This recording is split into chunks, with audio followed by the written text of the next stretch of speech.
破阵。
他怎么学会的？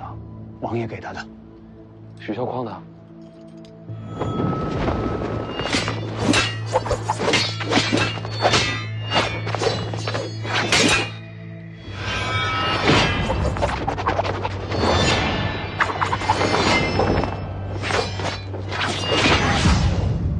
他不知道用这功法会害他自己性命。知道。你真的想好了？此剑法虽然威力很大，但凡是练它的人，死的都很快。若我用命来拼，能换林家一线生机，我死1000万次，都心甘情愿。给他吧。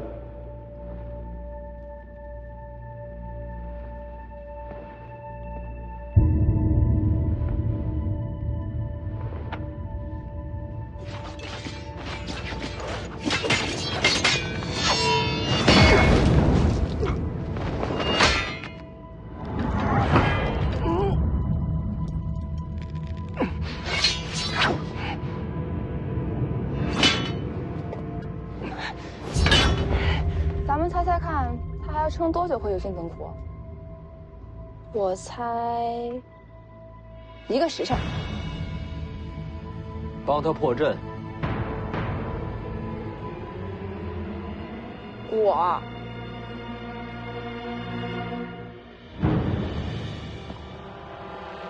世子说什么就是什么。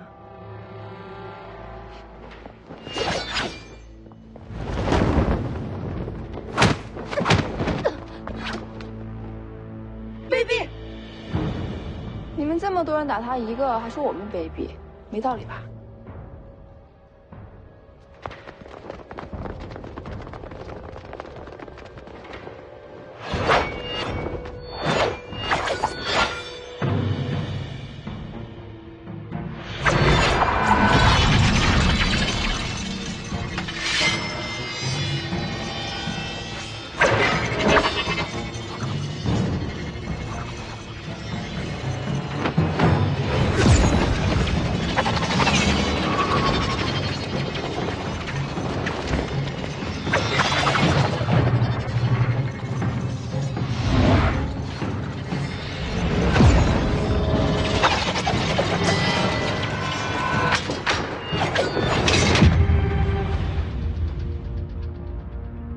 方才是玉箫阵，现在才是真正的神霄剑阵。很强。唯有李先生出手，方能破阵。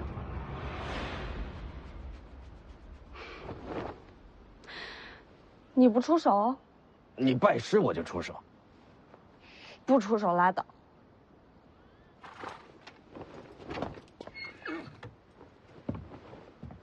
我也试试这剑阵。世子，世子，却莫以身试险。是我惹的祸事，不能躲在一边。我我陪世子冲阵。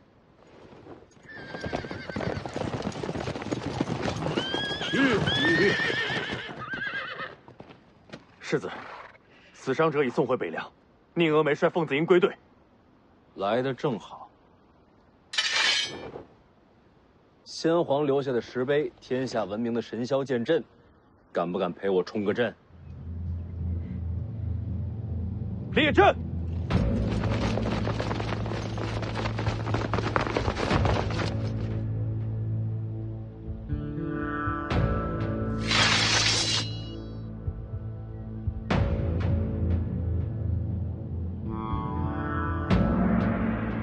阁下到底是谁？徐凤年，北凉世子。这青城不是北凉，你率众闯山，到底想要什么？有个叫老孟头的土匪，还有一个叫小雀儿的丫头，再就是和老孟头一块儿的山贼，有一个算一个，活要见人，死要见尸。没见过，那就没得谈了。徐哥哥，小雀儿，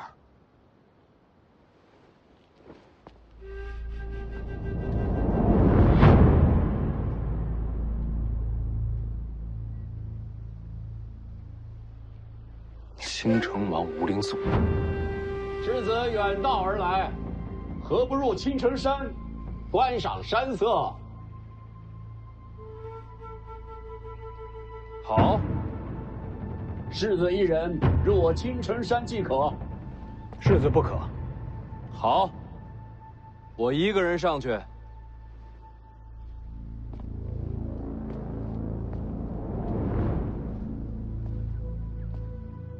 辛苦了，都退回去吧。还没到青州呢，你不能死。当然。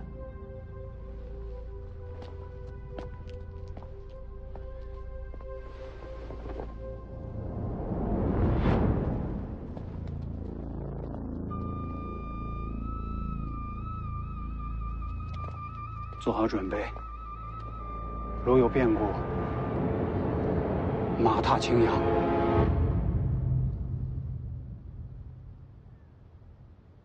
这小子是傻了，真的就一个人静下来。你这丫头也不担心啊？万无一失的局面，有什么好担心的？你是说我肯定会出手救他？不如赌500钱。徐凤年不用你出手，一样能化险为夷。这小子刀法还未入门，不可能有这本事。赌不赌？赌。能溜进去吗？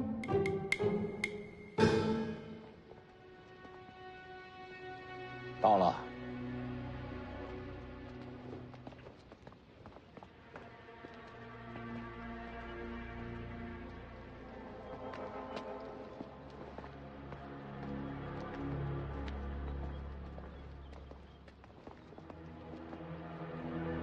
小雀儿，你先进去。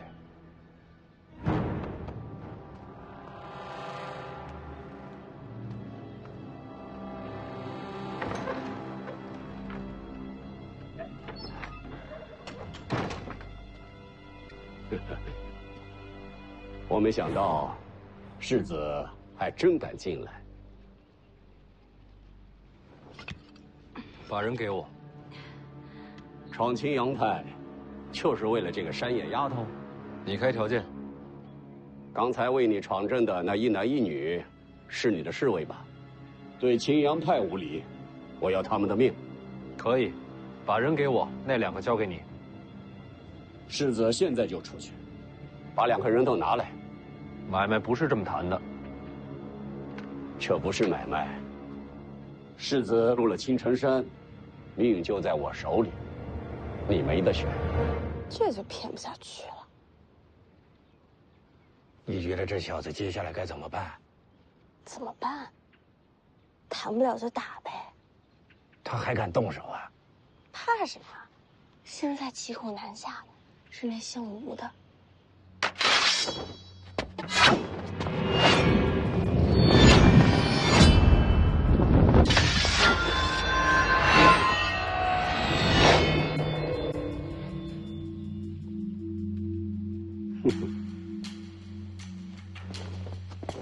你找死吗？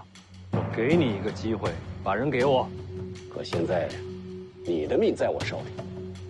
凤子英就在大门外，所有人都看见我跟你进了青阳派。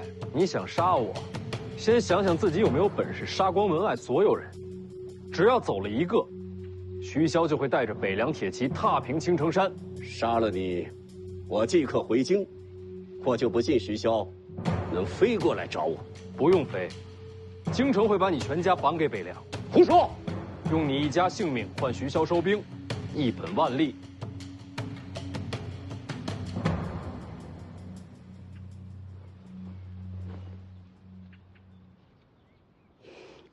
你输了。你一早就明白这局面了。这有什么难的？区区一个青阳，怎么敢明面里杀北凉世子？所以徐凤年孤身入山门是有恃无恐。这家伙贼得很，怎么会去送死？没想到你是他的知己啊！你才知己，记得500钱。世子名不虚传，贪花好色吗？难怪他一直夸你。谁夸我？说什么呢？行了，人你交给我吧。京城那边就说我仗势欺人，皇室不会怪你。不急，有人想见你。老孟头没死，有眼光，有胆识，世子很了不起。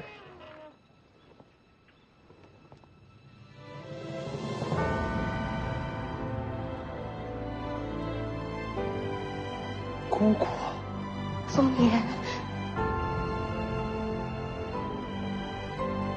姑姑，赵玉台，你认识？我躲在听朝廷底下好些年，徐骁夫妻每次来见我，他都守在边上。他是徐骁的人。你知道徐凤年他娘吧？王妃是府上第一个对我笑的人，我到现在都还记得。他娘姓吴，来自剑种吴家，是吴家上一代剑冠。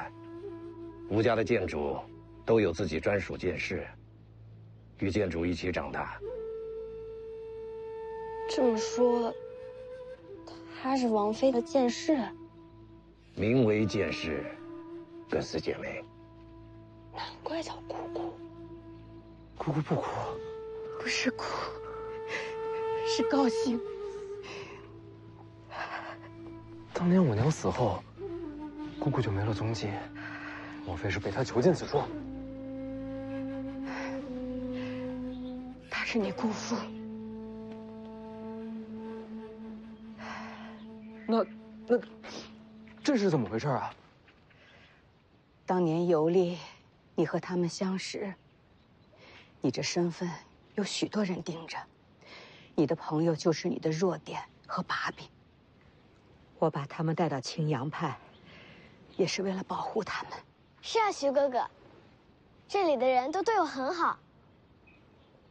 那老孟头去哪儿了？他们都悄悄地送去了北凉辖内，如今有了田地，过得非常的好。师傅说我有天分，如今我也是神霄派弟子了。你拜姑姑为师了？他拜在你姑父门下。可他不是皇室御赐的青城王吗？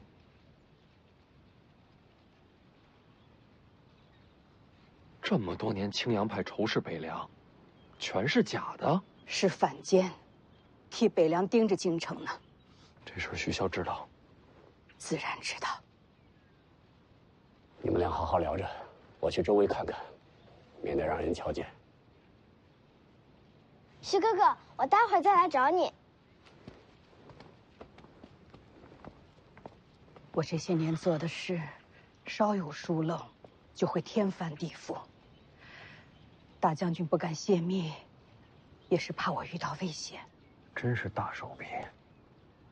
青阳派竟是北凉暗线，将来铁骑若出北凉，青城山便是通途，再也掐不住北凉咽喉。不仅仅是青阳派，我真正做的事，比这更重要。还有什么事能比得过这手笔？这些年，我一直在查害了小姐的凶手。啊？谁？狮子，快走！姑姑没事，自己人。你家的事我懒得听。你怎么在那儿啊？都怪这老头。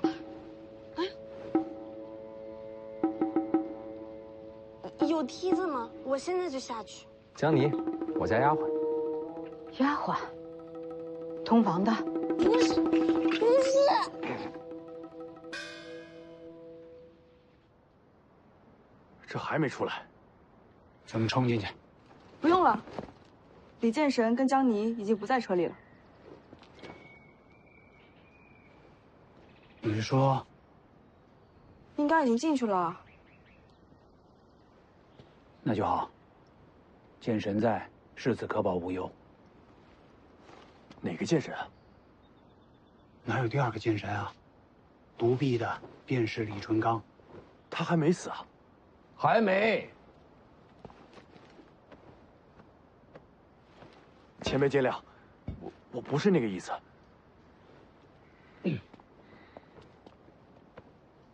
敢问前辈，世子呢？里面。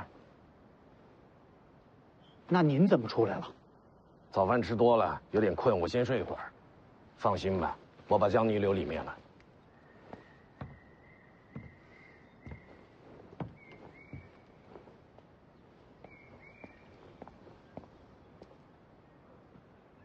这把江泥留里面有什么用啊？既然前辈回来了，那应该是不会有什么大事儿。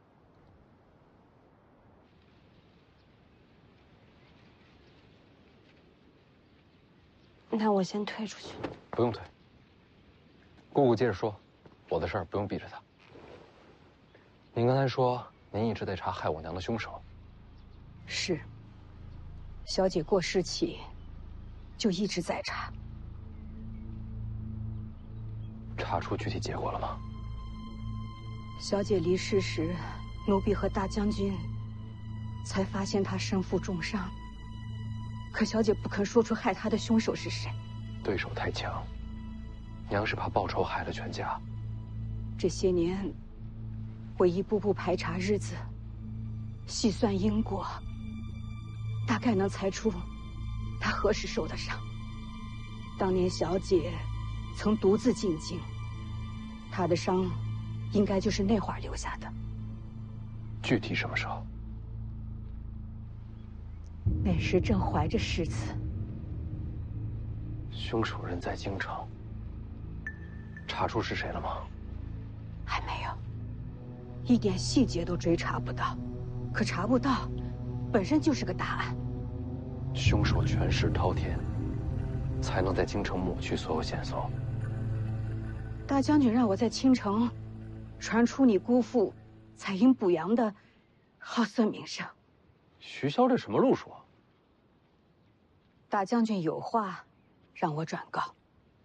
他说，你不愿用大将军的方式接手北凉。是。那些山匪，世子杀了吗？杀了。换做大将军，他也会动刀杀人，为亡魂复仇。那些山匪是他安排的。是。官府四面围堵，就是将他们逼到青城。这些人是为世子施刀锋的。大将军还猜到你会孤身闯宫，他事先就说过，这心机手段和他行事并无二致。他说你想走一条新路，可到头来都在大将军为你铺好的路上。我知道世子始终记恨大将军不肯追查小姐的死因。世子，你要明白，此事牵连甚广，必须保密。我明白的。大将军说，你不愿杀人，可事实证明，该动刀的时候，你一样不会手软。世子和大将军，其实本质是一样的人。不，我和他不一样，我不会牺牲家人。世子和大将军的事儿，我不便多说。可大将军和我说了，等你闯上青城，我就把这些年追查到的所有细节都交给你。从此以后，无论多少年，哪怕我和大将军都不在了，可你一定要追查下去，替小姐报仇。他不说，我也会查下去。世子，稍等，我去给你拿些东西。好。抓得太紧了。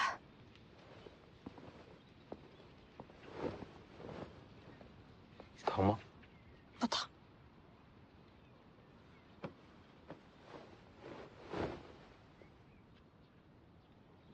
对不起，你怎么也不很疼啊？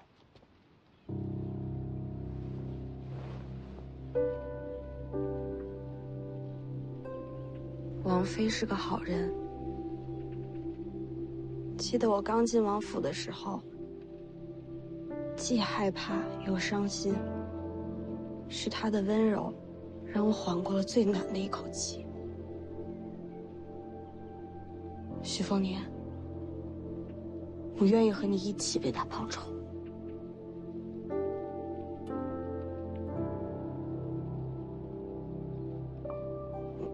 但我和你还是照样势不两立的。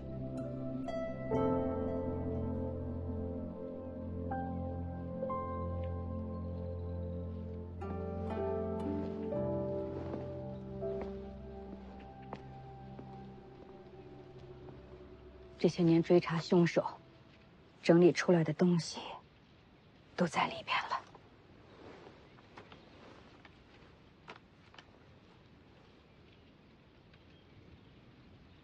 姑姑何时嫁给了吴灵素啊？在入神霄派之前就嫁了，当时有了世珍，她和世子差不多大。人在哪儿？在京城。你姑父被封青城王，受命与北凉抗衡。说起来权势不小。是被当成了人质。只要我的身份不拆穿，他就没事。得想个办法救他回来。他的事，世子不用担心。你好好看这个。看完烧了。姑姑去哪儿？我有些事情去办，一会儿就回来。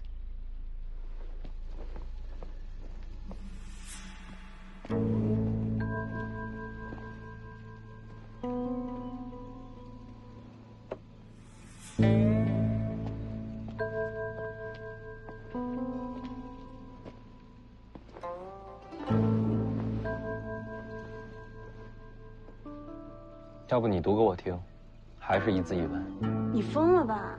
你姑姑隐姓埋名查了这么多年，多重要的事你让我来读？没事儿。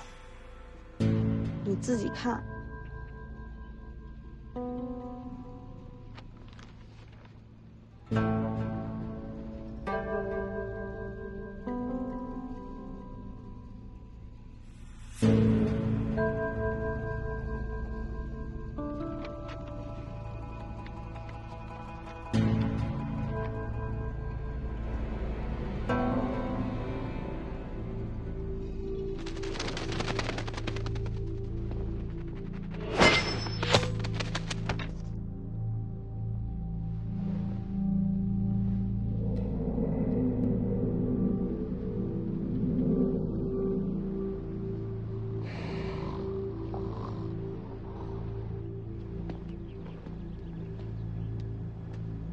送的什么消息？我们有多久没见到世珍？他一个人在京城，无人可信，随时都有亡命之险。我问你送的什么消息？徐凤年此行细节，这本来就要送去京城的，得让他们知道，徐凤年闯剑阵，京城才会更相信我们的立场。还有呢？还有北凉的军营部署，用这个才能换世珍回来。小姐待我如姐妹，我这条命都是她的。只是一份军营部署，并不牵扯绝密。是谁让你这么做的？我救自己的儿子，不用人教。打世珍最后一次传书回来，你就开始心神不宁。是他叫你这么做的。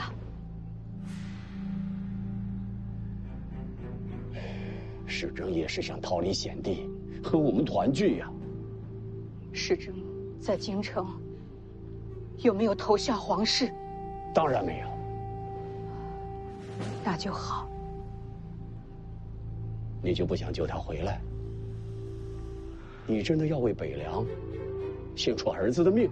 大将军已经启程前往京城。他跟你说过要救世珍回来？没说过。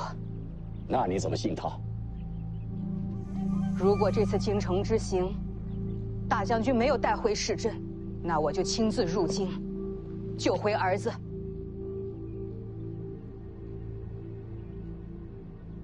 如果你真要把北凉的军情送去京城，那我就只能在小姐的灵前自尽。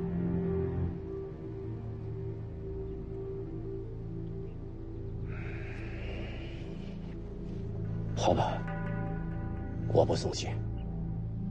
这些事不要讲给世子听。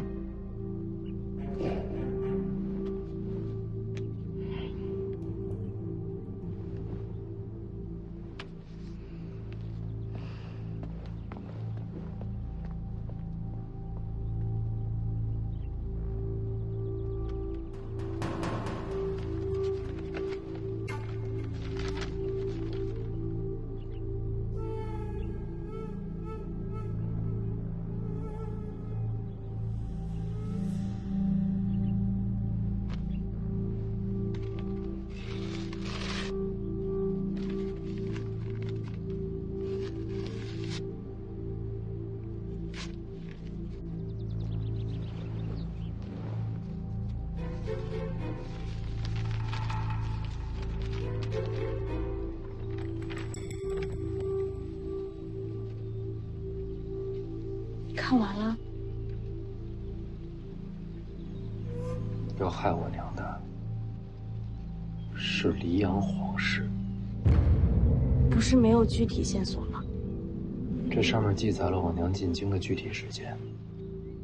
2个要点：一，刚怀了我；二，当时京城正要为徐孝封王。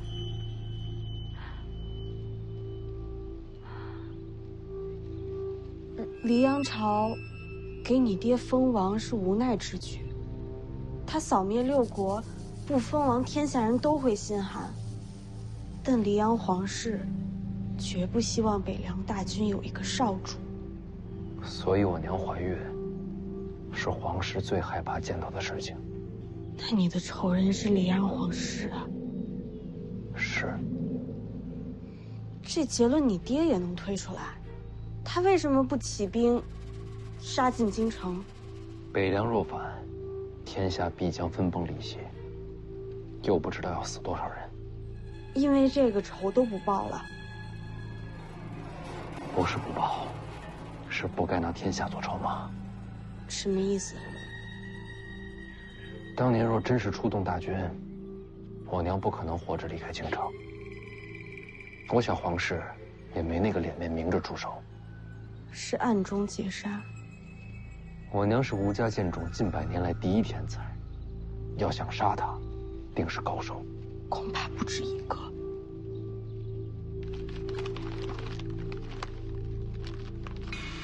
我会把当年伏击过我娘的人一个一个找出来，亲手斩下他们的人头，祭奠我娘。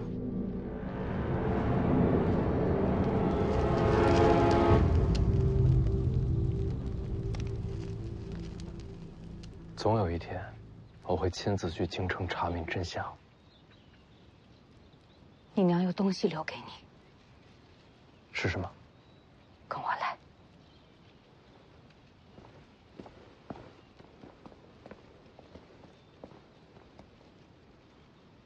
我在这儿等你回来。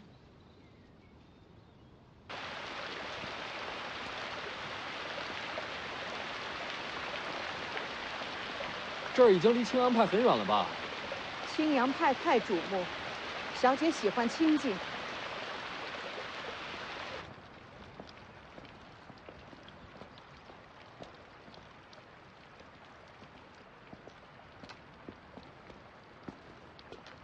这是什么？我和小姐出自吴家。我知道，吴家剑种曾是天下剑道之宗，早就不是了。李淳刚、邓太阿、剑九皇，天下用剑强者层出不穷。吴家气运上已然输了半筹。毕竟底子还在。有底子，也有规矩。当年吴家不许小姐和大将军相近，小姐和吴家决裂，白马走辽东，两人才走到了一起，也才有了世子。吴家一定信疯了。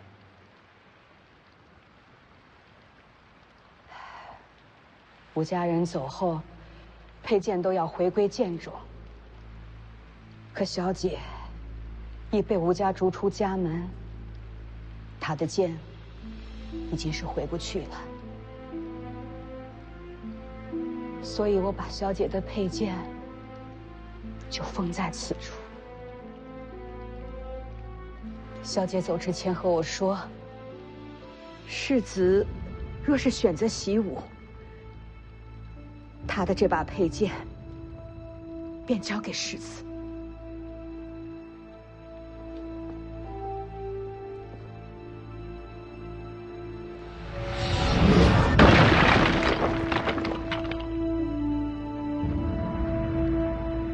北凉纵横天下，小姐手中剑曾让天下英雄低头。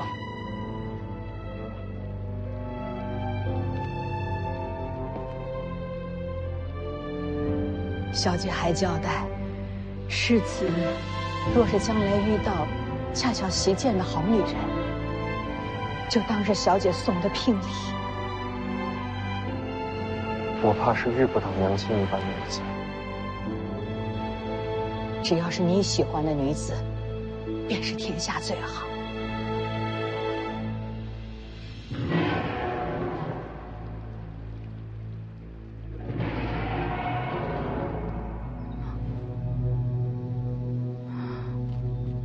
山里的大家伙，你就是小雀儿。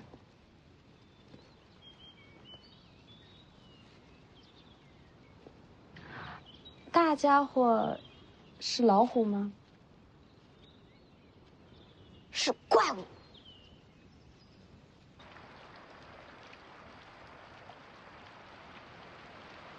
说是怪物也不为过。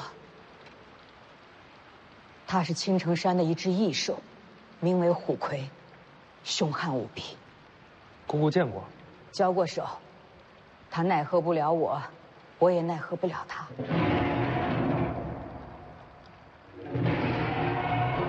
是在争斗。奇怪了，青城山并无野兽能与它对敌。徐凤年，等会儿就回来了。徐哥哥人挺好的，还教我吹叶子。当时我就想过了，有机会要亲自做个媒，给他找个好姻缘。不过现在有你了。等一等，什么就有我了？跟我有什么关系啊？也没替他找到合适的，就是可惜，总觉得他该配天上仙女。走吧。这就走了？小雀儿，要不要跟我们一起？西哥哥，我刚才已经把你的事儿放下了，放哪儿了？所以我就不能跟你走了。啊，留这儿也好。这次时间太紧，等我出巡回来再来找你。好，我等你。一言为定。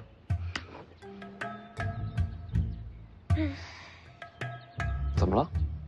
我替你可惜，你都不知道，仙女你都错过了，便宜你了。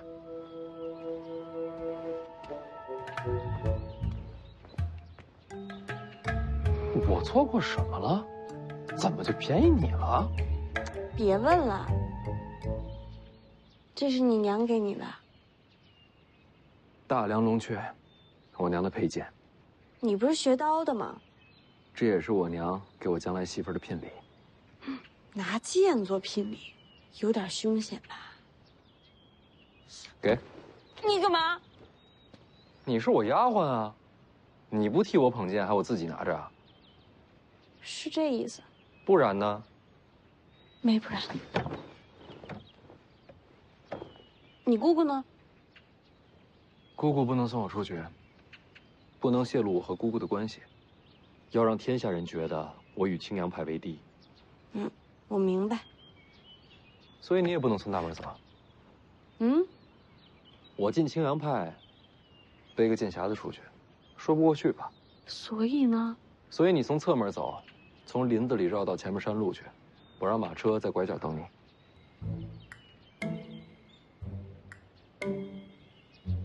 10万行不行？20。成交。我是不是要少了？不对啊。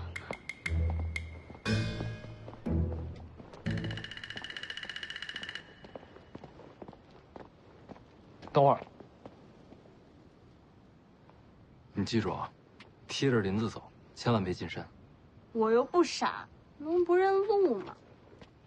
你记好了。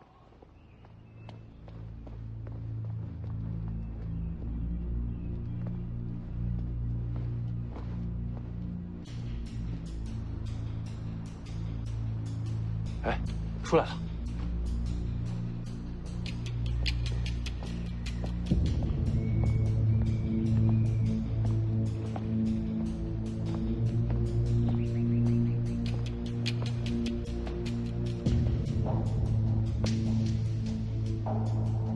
今日所赐，徐凤年铭记在心，你且等着，终有一日我会重返京城。让他走吧。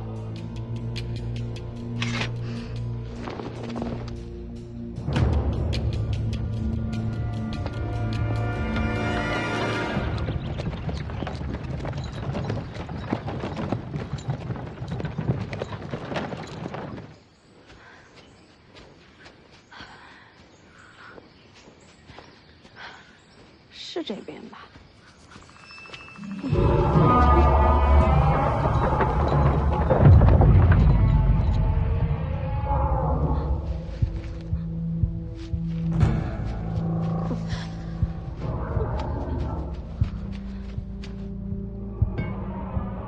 听着吼声，像是遇到了绝境。奇怪了，这什么怪兽，敢和虎魁争斗呢？魏爷、青娘，随我进列。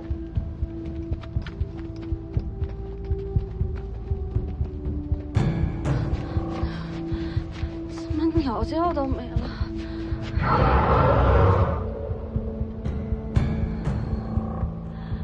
徐凤年。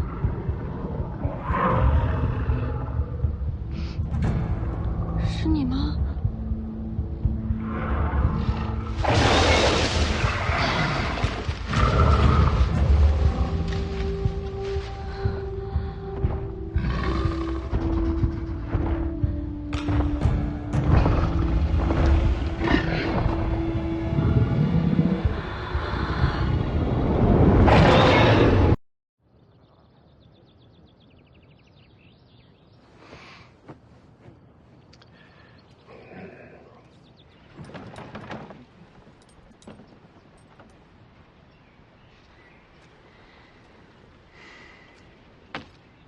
信任的都跟进林子了，不信任的都留下了。也包括你自己吧？世子不信我很正常，本来我也没什么忠心可言。那你为什么还要做他的护卫？你不也是？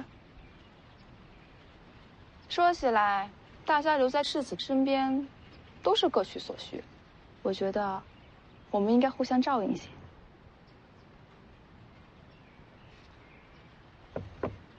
你也一样。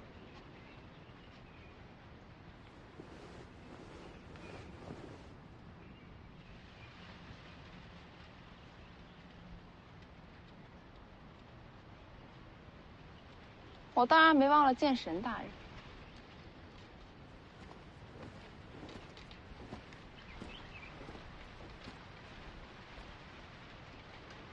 剑神大人和徐骁没有什么牵连。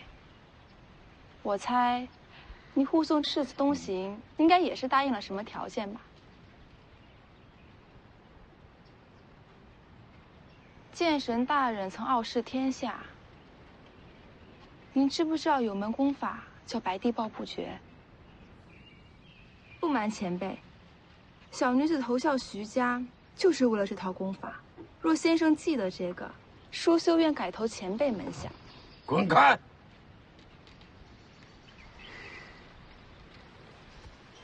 那就不打扰先生了。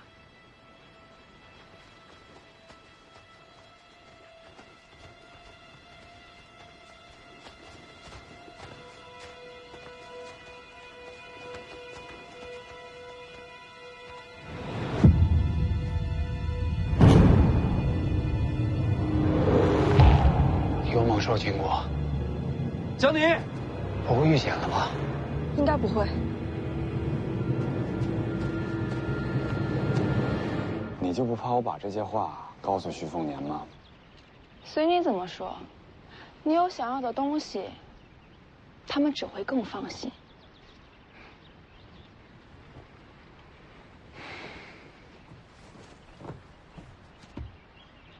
你们林家若是知道白帝抱不绝，我也可以为你效力。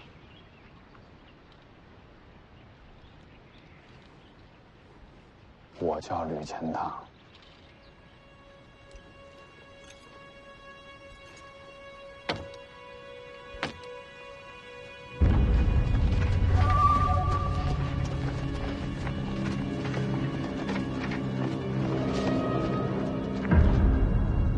江宁，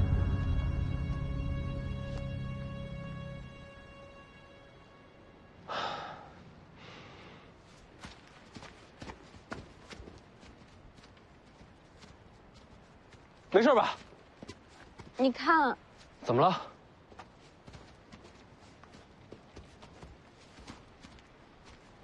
哇，虎魁已经死了。也不知道是什么杀了虎魁。我看见了，从我跟前跑过去的。他没袭击你？没有，他都没停，直接跑。长什么样？跑太快没看清，就看见是黑白杂色，而且背上还背了个人，一晃而过就看见背影，还扛了一根向日葵。江湖上有这号人物吗？倒没听说过。小心，没死透。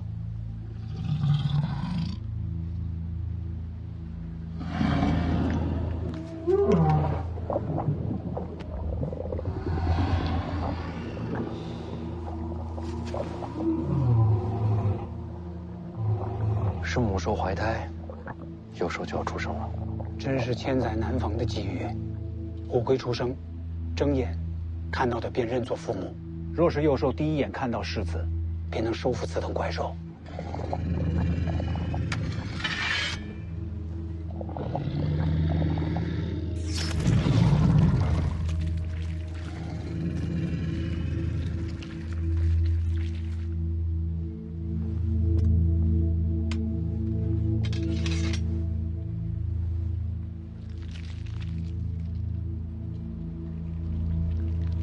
哟，先出来的是雌的，后出来的是雄的，那就是姐弟了。他马上睁眼了，让他看到世子。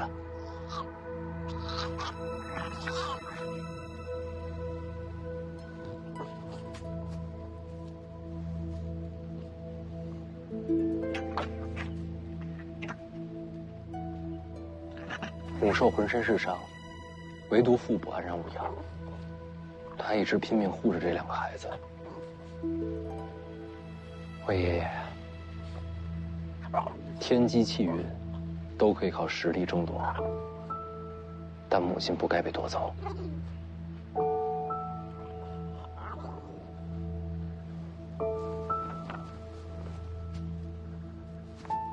小家伙们，这就是你们的娘亲，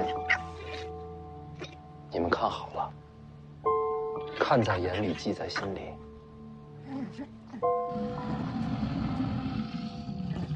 千万别忘了。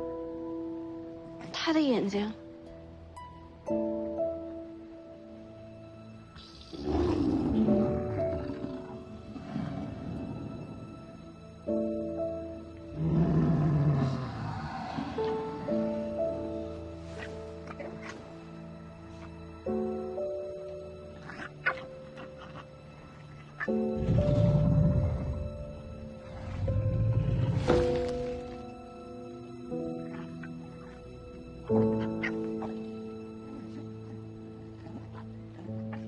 你们的娘亲死了，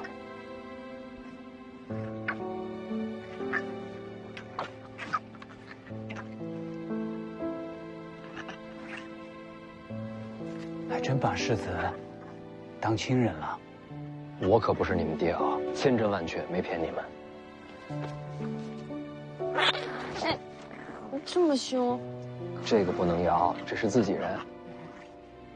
天意使然，这两只虎魁天生就应该跟着世子。总要有个名字吧？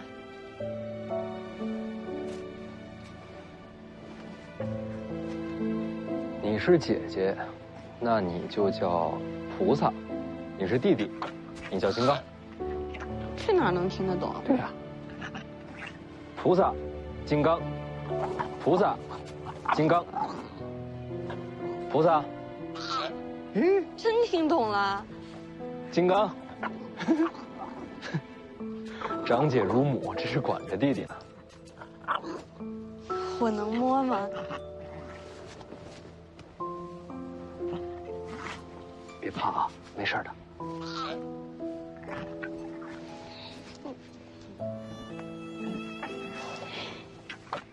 这么小就有鳞片了。哎，他们的母亲是双脚，他们为什么是独角？颜色还不一样。长大了就会长出双脚，颜色也会变化。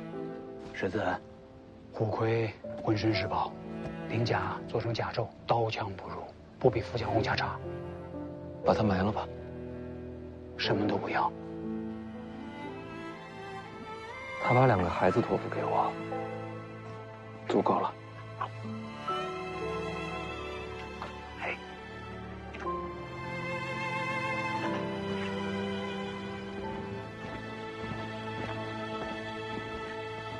出发吧。哦，怎么走？越过青城，改走水路，顺江而下，直奔青州。上车。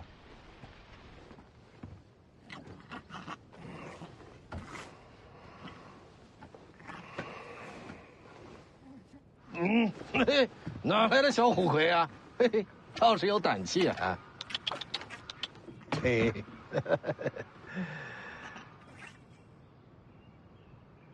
看什么？好剑。徐骁说了，不能给他剑。你娘的大梁龙雀，这你也看出来了？小丫头，你别紧张，这剑女娃子用久了不适合我。哦。哎，你不去跟你姑姑道个别吗？该说的都说过了。水路东行，便是青州。千万小心靖安王赵后。在北凉时，我已领教过他的手段。当年老皇帝过世，八龙夺嫡，靖安王只差了少许，便能坐上至尊之位。此人心机深沉，经纬韬略，未必就输给黎阳的皇帝。姑姑放心，有北凉35万大军在，赵恒不敢杀我。希望如此。靖安王，我倒真的有点期待，这位是个什么样的人物？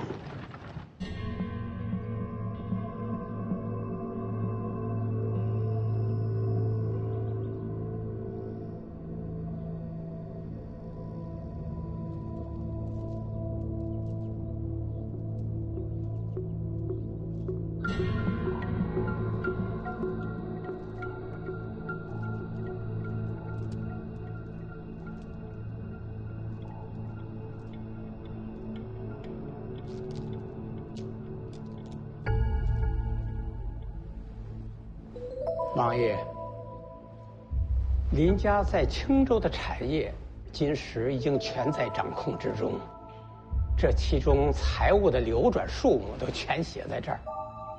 王爷要不要过公墓啊？说起来也可怜呐，好大的一个家门，被毁于一旦，也不知道如今林家还剩下几人存活于世啊？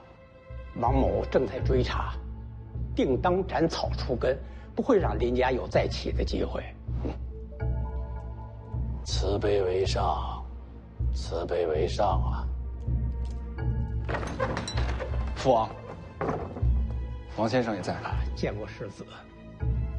有什么事？有上阴学宫学子前来献策，求见父王。你亲自引荐，那学子说的话，怕是会与你不谋而合吧？算了，把他带过来吧。是。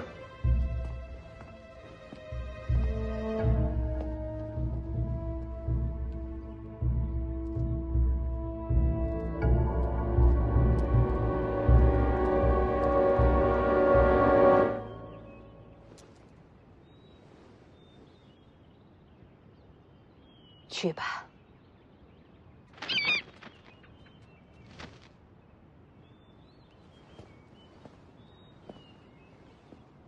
飞去北凉的？是。有人收到剑穗，自然会赶到青州，危急时为世子后援。徐凤年如果没有闯青阳派呢？世子若不曾闯青阳派，就说明是审时度势、谨小慎微的性子，也就不会在青州有大麻烦，这支援兵也就不需要了。徐骁连自己的儿子都要这么试探，临事关头方见本性。世子没有让我失望，不愧是小姐的孩子。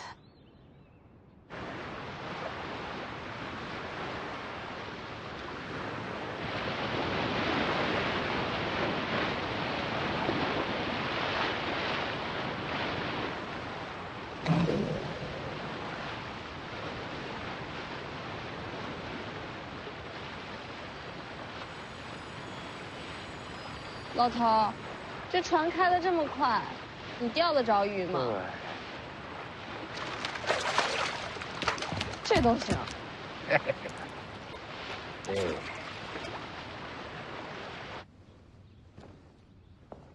父王，这位就是上阴学宫来的学子。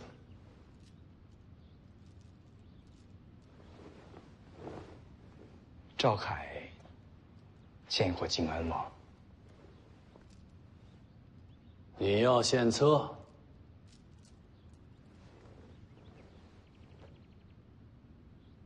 哦，王某还有事要做，不如先行告辞。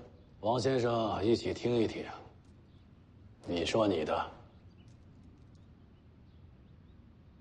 靖安王入主青州，将近20年载，可曾想过更进一步？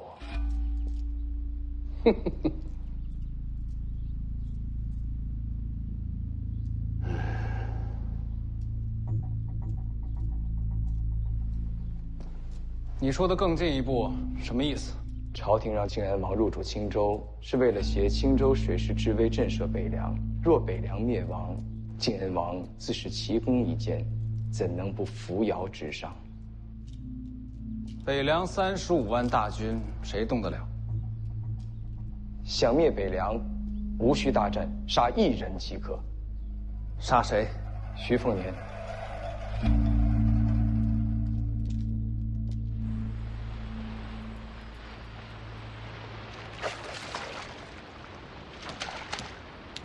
你到底是剑神还是鱼神啊？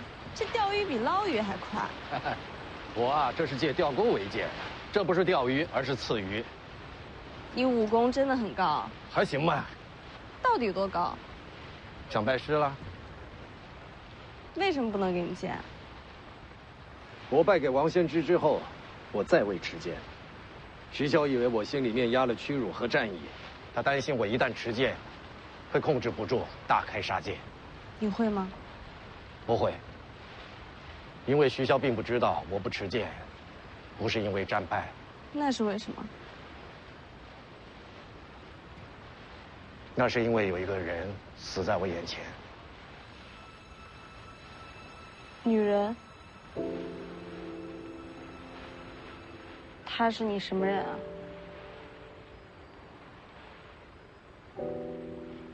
江宁。嗯。知道我为什么想收你为徒吗？因为我天赋很高啊。不仅仅是因为天赋。还有什么原因？你跟在徐凤年身边，就像当年他跟着我一样。我想教你学剑，是想让你的武功强过徐凤年，这样他就不会对你视而不见。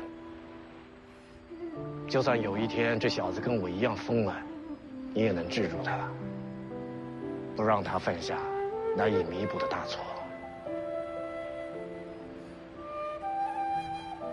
你说的那个女人，难道是被你？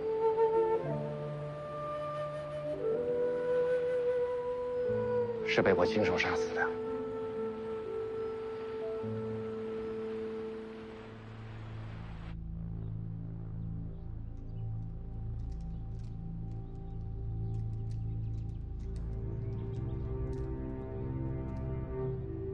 父王，您觉得呢？有言惑众罢了。可他说的没错呀。杀了徐凤年，徐骁必反。徐骁反，未尝不是好事。天下大乱，好处何在呀？大乱方能大治，乱世之中，王爷才有机会再去争一争那至尊之位啊。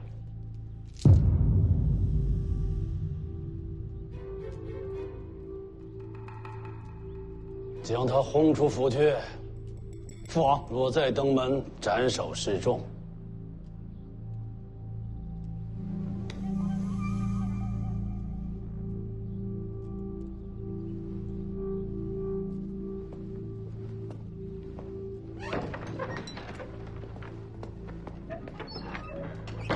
这孩子眼睛里的野心和我当年一模一样。世子受王爷教诲，自然少年有志。我说的是那位赵凯。哦，一个学子而已，野心再大，他又有何用呢？可巧的是，他也姓赵。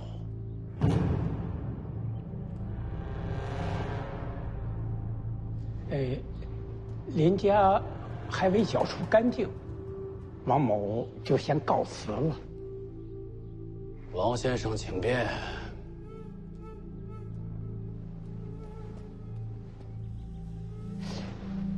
徐凤年就要到青州了，王爷真要放了他？心有善念，慈悲为怀。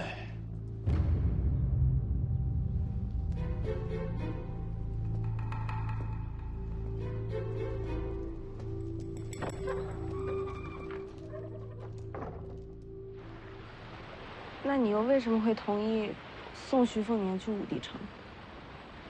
哎，好了，你别问了，我跟徐骁的交易不能说与人听，除非你愿意做我弟子。不听就不听。